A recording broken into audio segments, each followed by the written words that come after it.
Hey there, everybody. Shell Brodnax here with another episode of Stager Talk, RESA Speaker Edition. I'm super stoked today. I'll tell you, we do RESA 16 years now. We've been doing RESA, and we get, thank you very much. We are working and we are live. Every year we pick different speakers. We try to get a really good balance of speakers that are out there. And this one that was submitted, it was like the angels in the heavens opened. So I'm super excited today because we have Shane and Natalie Lorenz. How are you? We are great. We're actually on the opposite sides of the country. Shane's in Washington and I'm down in Florida. It's just the way that today worked out, but we're fantastic. Yeah, Doing good. Super stoked to have you both because they are going to be talking. The title of their talk is called "The Race to the Bottom: The State of the Industry." The state of the staging industry in the current market. And this is going to be a keynote presentation because when I tell you the heavens opened up, I was like, they're going on the main stage, man. This is it. We're gonna talk. So let's dig into it because this is one of my favorite subjects, profitability and not being the low price leader. So Shane, what do you got for us? Let's dig in. What's it all about? Absolutely. So it's going to be a lot of numbers. So definitely bring your pencil and your paper pad. Of course, like usual, slides will be available to anybody that wants them at the end. Basically, what we're going to do is we're going to break down what it costs to actually run a staging business. We have a lot of new people always at RESA who are always coming up and asking, Natalie or I or everyone, how do you price? How do you do it? So we're going to show you how we price, how we do our bids, our process for that, and what led us to that point, to this point in time to get there. In addition to that, what the difference is when, let's say, you're doing a $500 difference in price compared to a competitor or whatever it may be, and how many physical houses that means to make up for that profit at the end of the year. So basically, just really drill down into the details of while it doesn't seem like a lot of money, in the market when we're dealing with these type of pricing, how it actually adds up to a significant amount of money on the back end, and in turn, inventory, insurance, vehicles, all these different things that come with running a legally compliant home staging business in your state. Yeah, I think that's crucial for people to understand, and nobody's putting these pieces together. I mean, I'm sure some people are, but a lot of people are just not putting it together. That again, that $500 discount, it's not $500. It is absolutely not $500. No, it's not. It can turn into like 10 houses worth of furniture you need to stage. Yeah. So it's like 10 more jobs, 10 more projects, 10 more trauma and drama of it all getting it going. It just is such a waste of time, space, resources, smarts, efficiency, strategy, everything. You just, it's crazy. Let me ask you, Natalie, how long have you guys been in business? We're actually just about to turn 9. So, it's been a while. So if anybody's not familiar, y'all's business started out in Washington area, and now you have a second location in Florida, correct? Yeah, we're doing things a little bit differently in Florida, but yes. Yes. So I think that's incredible. There are very few people that have made the venture to have multiple locations in the staging industry in the last 2 decades. And we actually, you are also teaching the class on, I was sitting here thinking, wait a minute, we have another class coming out. That you're teaching that class about running Yeah. bi-coastal 2 different location businesses. So you're in quite a treat this year, people, if you're coming to RESA, because not only do you get Natalie and Shane on the main stage, you're also going to get Natalie in a separate session as well. And let me tell you, when we talk about the smart people in the industry and people, the influencers, the people that have set a really good example of how it's done, this is it. This is it. So we definitely appreciate you coming. Yeah. But let me ask you, just as a whole, what are your thoughts on just the issue of the low price leader in general, what that does to the industry as a whole? Can you touch on that a little bit? Yeah, I think, it's so frustrating because it lowers the value of what we do, right? We're not just decorators, we're not just movers. We do a lot of stuff. I don't think anyone actually understands what a staging business is and everything that encompasses it. And by charging less than a normal mover would charge to move a house of furniture is just crazy. And it gives a perception that we're low value to realtors and to clients. And it just drags the whole industry down as a whole. And one, I just don't understand how you make money doing that. I know what it costs, when, like Shane says, when you're a professional staging company, you have workman's comp, and you have liability insurance, and you have health insurance. And I hope that you pay your staff really well, and you need money for yourself, and you need your warehouse and your trucks. And so the list goes on and on. So when you break down all of those costs, it really, really hurts the people that are trying to do things above board. It costs money to do business. And when you lowball the industry, it really does hurt the industry as a whole. Well, Yeah, and not to mention also you have insurance on the buildings, you have insurance on the vehicles. There's all these additional costs. I mean, accountants, if you're running, because you want to do everything above board and make sure you don't get audited, then you have Yeah. it's all these professional things that come into running a legitimate real business, not a side hustle. And I think the industry as a whole is moving to being professional and not be viewed as a side hustle. And that's unfortunately how we're viewed. People don't realize we have a 15,000 square foot warehouse, 5 vehicles, all these different items. And even when they've toured the warehouse, it still doesn't click. So what can we do better as an industry to educate? Well, and also I think, with the way that inflation has hit the entire country, not just our country, in fact, the whole world, I think gone are the days when you say, oh, well, I'm in the States and, it doesn't cost me that much to stage. I think as a whole, every state is changing their minimum wage. So you have to pay your staff a living wage to be able for them to live their lives. That comes at a cost. And I think part of our presentation is going to be breaking it down by all 50 states and really breaking it down, like what it costs for movers in each of those 50 states, and what minimum wage is, and what unemployment is. And we'll see that it doesn't really matter what state you're in. It's all pretty much going to even out what it actually costs to run a staging business. And I think as a whole, as we look at an industry on a nationwide basis, that if we say, oh, but I'm in, a little known town in this state, I don't need to charge that much. I think we'll see that that is not true, because it affects the industry nationwide. yeah, I agree more. Yeah, for example, I mean, Diamond Sofa isn't changing the price of the couch they sell to you because you're in Omaha, Nebraska versus Seattle, right? So, the items of what we do and what we use do not change those fixed costs, but there is a change in, local rules and, other things that, your insurance rates are going to change.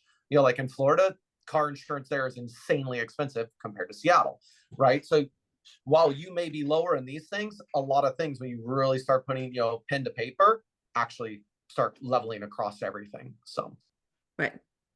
Yeah, absolutely. Go ahead. And then I'm sorry, go ahead. No, you go ahead. You're my guest. You get to go. I was going to say, one of the topics that was kind of core to our concept of why we came up with this topic was that during the crazy of COVID, when everything was flying off the shelves, so to speak, we were seeing all cash offers in Seattle, everything just moving like no tomorrow. Was we work with a lot of flippers, we work with a lot of builders, all these different top agents. And so I mean, some of these folks we were getting, I kid you not, $1,195,000 over ask. Right? Did we get a card? Did we get a fruit basket? Did we get a thank you? No. But as soon as that market changed a year and a half ago, and everything just went silent in Seattle, and we basically became a very, very still market, all of a sudden we're asked for discounts. What can you do for me? What favor can you do? I always work with you. And it's like, okay, you didn't help me when we were, when you guys were printing insane money. And now, now we're sitting here, all trying to get work. And now you're asking me for a discount, and inflation's at all-time highs. Come on. And that's, I think, not just us, but I think a lot of other folks are really feeling that this last year and a half. Yeah, I agree. I think a lot of the problem too, when it comes to this, is confidence. We talk about it all the time with people and get into the industry, and we've all said it. We don't understand. All 3 of us have said today, we don't understand why people do X, Y, Z. And we know, I know I talked to so many stagers, just thousands of people over the last 2 decades. Confidence is a big thing. and you've got the hobbyist stager that comes in, and I'm definitely somebody who believes that there's a place for everybody in our industry. I'm not bagging on the hobbyists. I'm going to bag on the people that operate their business as not in a profit mode. So that's the difference. So it's when you think about your business, and if you want to have a side hustle and that's what you're looking for, cool. Try to find a job with a stager. Go to work with a stager, because if you're not the business minded individual and you're not going to track all the data and make all the decisions and understand your numbers, and you're significantly being that low price leader, underbidding everything, you're doing damage not only to yourself, you're working for nothing. It's not sustainable. You'll end up going out of business. So it just proves so much better if you could find a team, a company that's doing it correctly. Right. And going to work for them and giving your resources there, because there you probably shine and you're going to thrive with what it is that you're doing. Because in reality, I think also the people that are the low price leaders are the ones that are much more on the creative side and not on the analytical side of it. So there's just a difficult bridge for them to get to those concepts, I think. Well, and Shell, just on that point exactly, is I think the way I see it, 90% of the staging industry has been from ladies that love to decorate, right? And they say, oh, I'm going to start a staging business. So much fun. Yeah, but we know nothing about business, right? And then all of a sudden you get good at it and you get busier and you get busy. And it's like, oh, I have this real business now. I don't know what to do with it. And, I found myself at that place at a certain point too. And I got myself to a good place in our business, but I eventually had to admit to myself that this is a legit business. When you're making over $1 million, even hundreds of thousands of dollars, it's a legit business. And you got to do what you got to do to make sure that you survive and that you thrive. And I had to admit that to myself, that I had reached my ceiling. And where do I go next to find that help that I need to take my business to the next level? And we brought in a business consultant and a coach that we speak with weekly, and we have team meetings and all that thing. But I think as an industry as a whole, we definitely come from business owners that are not truly business minded. A lot of them are, I would say a majority. So if we can change that mindset about where we go from being a hobbyist and a decorator to changing the mindset into, no, these are legitimate businesses, and how do we thrive in our businesses, and what do we need to do to get there, then I think the industry as a whole would be a whole lot better if we can all collectively go into that next level of mindfulness of being entrepreneurs, not just business owners. So not owner operators, but entrepreneurs. Yeah, absolutely. And I think RESACon is one of a good example of how somebody can up level. I talked to somebody this morning, and she called me and she's like, I'm so stinking excited. I'm coming to RESACon. I'm like, good, it's about time. How long's it been? She goes, 8 years. Oh gosh. Yes. That's what I said. What do you mean 8 years? So we know from surveying people and talking to people, usually when you're starting out in the business, people are not wanting to do these things, and to do the things that you really need to do. If you did them sooner in your business, you're going to be profitable sooner. You're going to grow quicker.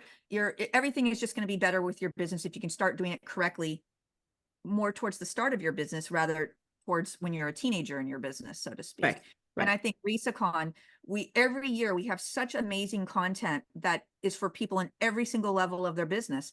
And then in addition to the sessions, what we've learned over the years is that, great, you're going to come to a session, you're going to learn a ton from Shane and Natalie, and you're going to learn a ton from Michelle Minch and the other people.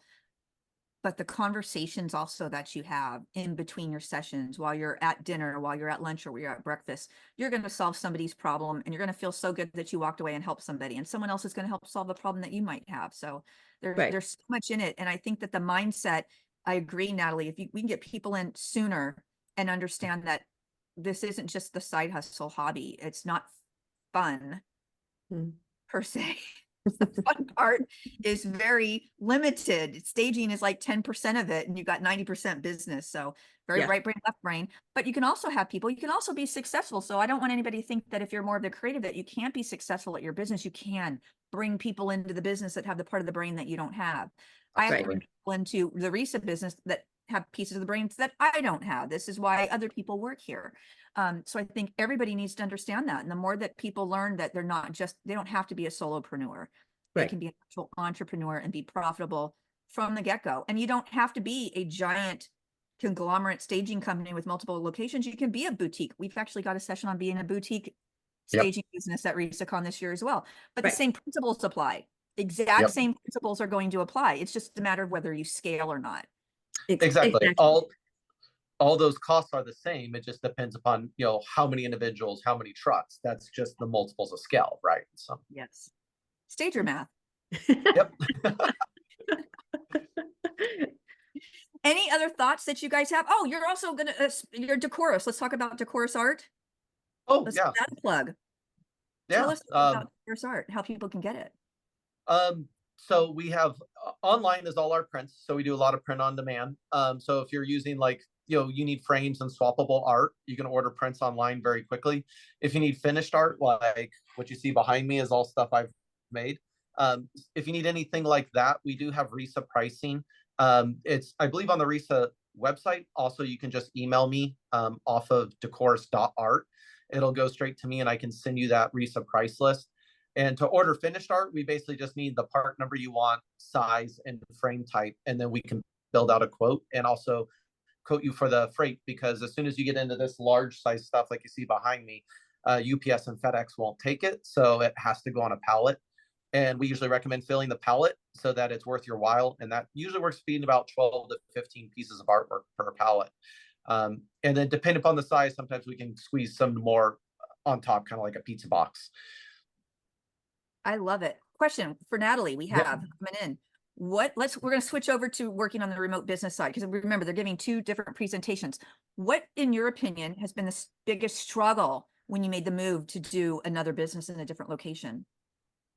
Oh gosh, the biggest struggle. I mean, I think in the beginning, I thought that, I was their owner operator and we moved, and I thought it could just run status quo to start off with. And it very quickly made itself evident that it couldn't be that way. And that's why we had to very quickly recognize that and put in processes and some policies, communication, a whole bunch of things to make sure that the wheels didn't wobble off the way that they were starting to wobble off. So I think from the beginning that was the hardest one. The second one I find a little bit difficult still is because we have such a big operation in Washington. Sometimes my attention gets drawn there and I can't give Florida as much attention as I would like to give it. But, I do have, like I say, 12 employees in Washington. It's a big operation versus just me here right now. So, that's a little bit of a challenge, but still everything is fairly new with running two different operations. And like I said, we had decided that we were going to run a different business model in Florida. We weren't going to do what we did in Washington. And actually be more boutique in Florida versus having a scaled, really big business in Washington. So we've got both of best worlds with that, and I don't want to have another big warehouse here and have vehicles and all that kind of fun stuff. So we're concentrating on doing models for us in Florida. The builders will actually buy the furniture, and it's almost like an STR kind of setup. It just stays in the models for however long their development is on sale for. So that is what we're concentrating on in Florida. So the business model looks a little bit different, but still, like Shane said earlier, it's the same principles whether it's there or here. So yeah, all the money. Yeah, you still got to pay for movers. You still got to pay for the truck for the day. You have these fixed costs that don't change, whether you're a storage unit or you're a 15,000 square foot warehouse. Yeah, so I've always found it. I'm glad you guys mentioned the mover thing, because that's always been a peeve of mine, is that it's like, have y'all ever gotten a quote from a moving company? I mean, not cheap. Thousands of dollars for them just to move you across town, and they're not going to make you any money doing it. So it's like when people buy over a staging fee, it's baffling to me. Well, it is. No, it and we're for whatever reason in the last 2 years, everyone in Seattle stages the whole house. So we could be staging up to 5,000 square feet. I mean, that's a lot of furniture and a lot of moving that needs to go on. And what, you only want to pay $500 for my move? Like, no, I don't think so. You know, people just need to understand that. So anyway. Yeah. I mean, for example, we're moving in some of these, you know, these ultra luxury houses, we're doing 60 to 100 pieces of art. And then we have to hang the 60 to 100 pieces of art. And so, I mean, you're dead right, Shell. It's like, this is the price. It's like, am I supposed to do this for free for you? You know, Price is the price is the price. We're not charities. We certainly are not charities. Let me ask you a question. I often get, you know, when I'm coaching stagers, I find that people seem to want a go-to line, like a comeback line to overcome the objections. I found in my experience in business is just really just by being authentic and like not having that pre-done line that's just derivative and just that you say out to people. Do you find that you are more in a collaborative relationship with your client where you can talk freely with them and just answer the question without it having to be scripted? Yeah, absolutely. You know, but that was a conscious decision of mine a long time ago. I actually went to an Inman conference and I just like, you know what, I just got to check my ego at the door. This is not about me. This is a collaborative effort to market a house, right?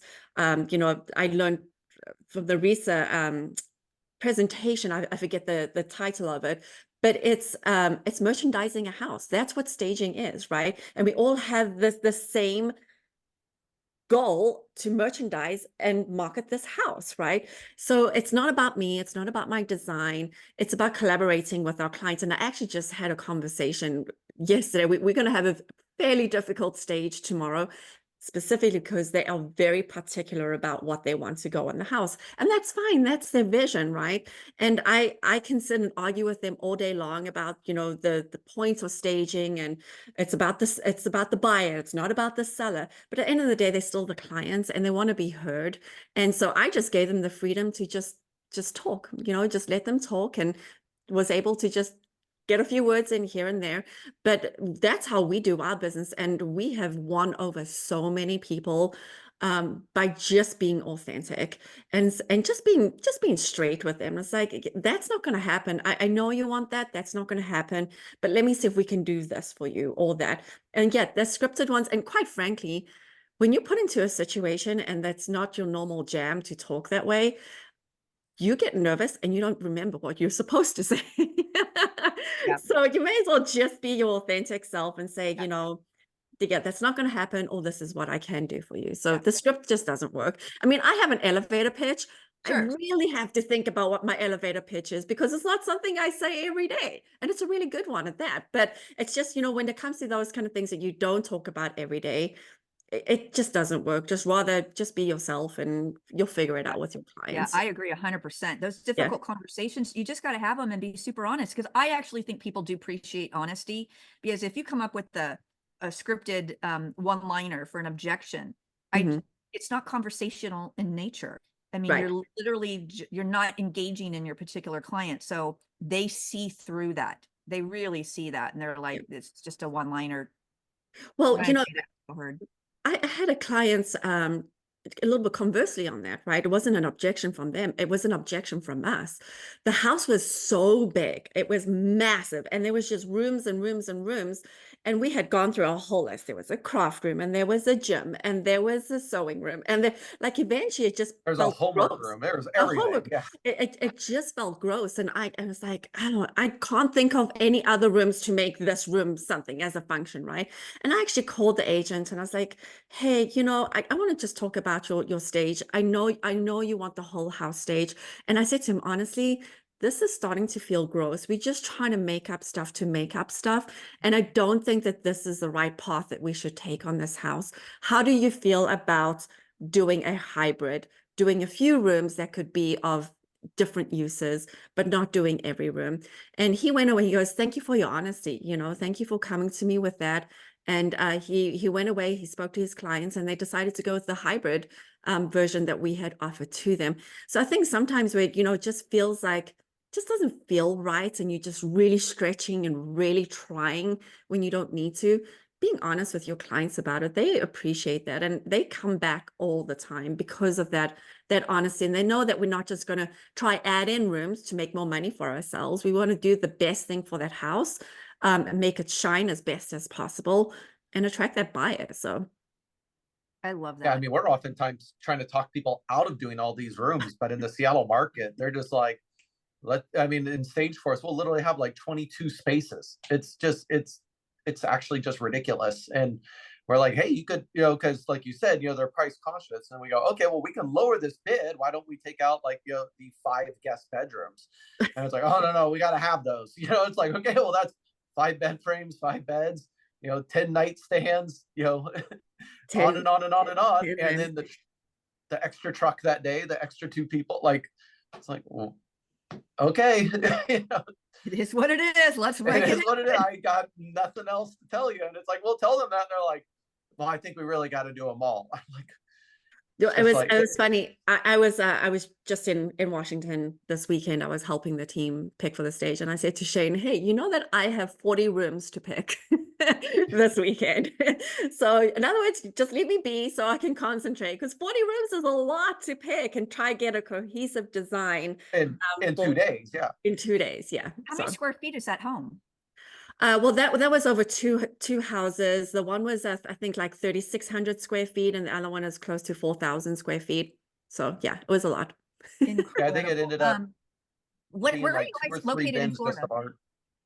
We're in Sarasota, so just south of Tampa. Mm-hmm.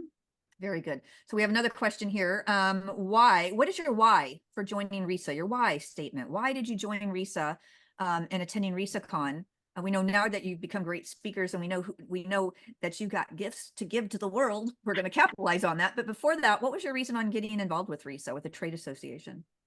So Shane gave me a book on staging when I was considering starting a staging business, and I was reading the first few pages. I can't remember what the book was called, but it was speaking about conventions, staging conventions, and I looked up staging conventions, and RESA at that time was having them in January because that was a Christmas present. So it's like, hey, Shane, there's this staging convention in Vegas in January. He goes, well, I guess you're going to Vegas. So I was like, okay. And then, of course, I went and did some training with CSP before I came. But I would say that first RESACon that I went to was pivotal in how I started my business. There was, at that point, there was actually, we had a pricing structure talk and how to price, not what to price, but how to price. And almost I've changed my pricing strategy a little bit in recent years, but I used that for the first 5 years of staging, and I used that pricing model. And everything that I learned from that first RESACon really shaped the way that I did business and how to run a staging business. So yeah, it was kind of like happenstance that I came across RESACon, but very glad that I did. RESA and RESA Seattle chapter was a very big part of my business. It hasn't been the last few years because I'm in Florida now, but just as a community as a whole, knowing that you have fellow stagers that are on the same ethics level as you, if you wanted to pass along business to them, that they're not going to shift your clients, pass along business, refer business, and just have support. I think that's as a bigger RESA community is having that support. So yeah, absolutely. 30 minutes goes by so quickly. Quick. It sure does. Any final words, Shane? Looking forward to seeing everyone actually, and presenting everything, and having all those side conversations. I find the side conversations are some of the most powerful things at RESACon, when people are able to stop you in the hallway and you're able to pick industry leaders and other people's brains of how do you do this, or how do you do that, how did you solve this. I mean, we take away so much, and our big thing when we ran our businesses is that there's no sacred cows. I don't care if we've done something this way forever. I'm all ears if you got a new way or a better way of doing it, and we'll adapt and try it immediately, because that's the only way that we've been able been able to grow as a business from a, one, a logistics standpoint, which is, the big monster in the business, but let alone also, the actual running of the business, where we were at a year ago, even 2 years ago, where we've come from a business acumen standpoint is leaps and bounds, by, surrounding ourselves with people smarter than us, when it comes to things that we're lacking in. And it's a matter of, I think, honestly, just, being humble with yourself and realizing like you cannot do all of it. Go talk to people, be open-minded, be willing to try new things. And when you do, you're going to come out the other side in such a better position. And, a lot of your stress and those pain points are going to go away. Absolutely. Final words, Natalie? Yeah, I mean, just echoing everything that Shane says. I'm excited to just kind of to really elevate the business talk. I think we all know how to do staging. We all know how to make houses beautiful. That's what we do for a living. And I'm just excited to elevate the business talk side of our industry and really just rising tides. I'm looking forward to it. So. My favorite saying, and it's only because years ago I was not great at sayings, and it was the only one that I could actually remember. But rising tide lifts all boats, and I love it. It's easy to say, it's effective, and it is true. It is true, absolutely. So RESACon tickets are now on sale. So if you're on that fence, I'm going to say it every year: jump off the fence, run, don't walk, clickety clack clack, and get your ticket today. It is not tragic to be in the heat in Las Vegas in July. You're actually going to be cold, so you want to dress in layers. Bring those sweaters with you to the hotel, because convention centers are always a little bit freezing. Warm, a little bit cold, freezing on the inside. You go outside, you warm up, come back in. It's all great. Lots of information at RESACon. Sponsors, vendors will be there. We also have the tour of the Las Vegas furniture market. So when RESA ends on Saturday, market opens on Sunday, and we're going to do a tour. So if you've never been to market, you can sign up for market. You need to sign up on their website. Register with us, and we'll take you over, and we'll have a great time in a tour, and then turn you loose and go shopping. It'll be great. Thank you both. Appreciate you're welcome. Trends are changing, so you have to go to market to see what trends are doing. Yes, it's that time. It's changing, and we've just got so many great vendors at the market. You will have a great time. So jump on resaconvention.com, get your ticket today. Until next time, everybody, happy staging. Bye. Bye, everyone.